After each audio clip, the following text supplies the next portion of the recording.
ప్రభునందు ప్రియులైన మీకందరికీ యేసుక్రీస్తు ప్రభు నామమున శుభవందనాలు తెలియజేస్తూ ఉన్నాం. ఎడారిలో సెలయేర్లు అనే దిన ధ్యానము కొరకై స్వాగతం. జూలై 21. ఇంకొక మారే ఆ బొచ్చు చేత శోధింప సెలవిమ్ము.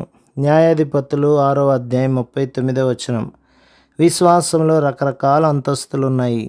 క్రైస్తవులుగా మన అనుభవం ఒక స్థాయిలో ఉన్నప్పుడు మనం ఒక విషయాన్ని నమ్మవలసి వస్తే ఏదో ఒక సూచక క్రియ కానీ, మనలో ఏదో అనిర్వచనీయమైన అనుభూతి కానీ కనిపిస్తేనే నమ్ముతాము. గిద్యోనులాగానే మన దగ్గర గొర్రెబొచ్చులున్నాయి. అది చెమ్మగా అయితేనే మనలో నమ్మకం కలుగుతుంది. ఇది యథార్థమైన విశ్వాసమే కానీ పరిపూర్ణమైనది కాదు. ఈ విశ్వాసం కేవలం దేవుడి మాటే గాక ఏదైనా సూచక క్రియ కూడా ఉండాలని చూస్తుంది. అయితే మన అవగాహనతో నిమిత్తం లేకుండా పూర్తిగా దేవుని మాట మీదే నమ్మకం ఉంచడం విశ్వాసంలో చాలా పైమెట్టు. అలా నమ్మడం ధన్యకరం. మూడో మెట్టు కూడా ఉంది. మొదటిది ఏమిటంటే, ఒక పని జరుగుతుందని మన మనస్సుకి నమ్మకం కుదిరితేనే విశ్వాసం ఉంచడం. రెండవది, అలాంటిదేమీ లేకపోయినా దేవుని మాట మీదే ఆధారపడి విశ్వాసం ఉంచడం. మూడో మెట్టు ఏమిటంటే, పరిస్థితులు, మన అనుభూతులు, బయటికి కనిపించే తీరు, మనుష్యుల అభిప్రాయాలు, మన ఊహలు అన్నీ ఆ పనికి వ్యతిరేకంగా కనిపించినప్పుడు దేవునిని, ఆయన వాక్కుని నమ్మడం. అపోస్తలుల కార్యములు 27వ అధ్యాయం 20-25లలో పౌలు ఇలాంటి విశ్వాసాన్ని కనపరిచాడు.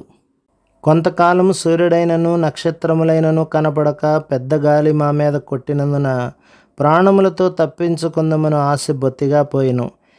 ఇవన్నీ జరుగుతున్నప్పటికీ పౌలు వారితో అంటున్నాడు, అయ్యలారా, ధైర్యము తెచ్చుకొనుడి, నాతో దూత చెప్పిన ప్రకారం జరుగునని నేను దేవుని నమ్ముచున్నాను.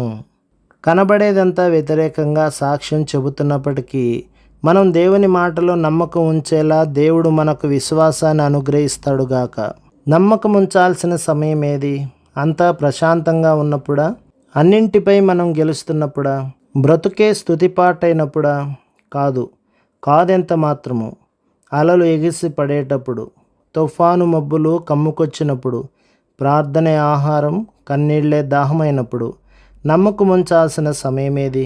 ఎప్పుడో రాబోయే కాలంలో పాఠాలన్నీ నేర్చుకున్న తర్వాత, కష్టాల పాలై ప్రార్థనలు చేసి స్థిర విశ్వాసం పొందిన తర్వాత?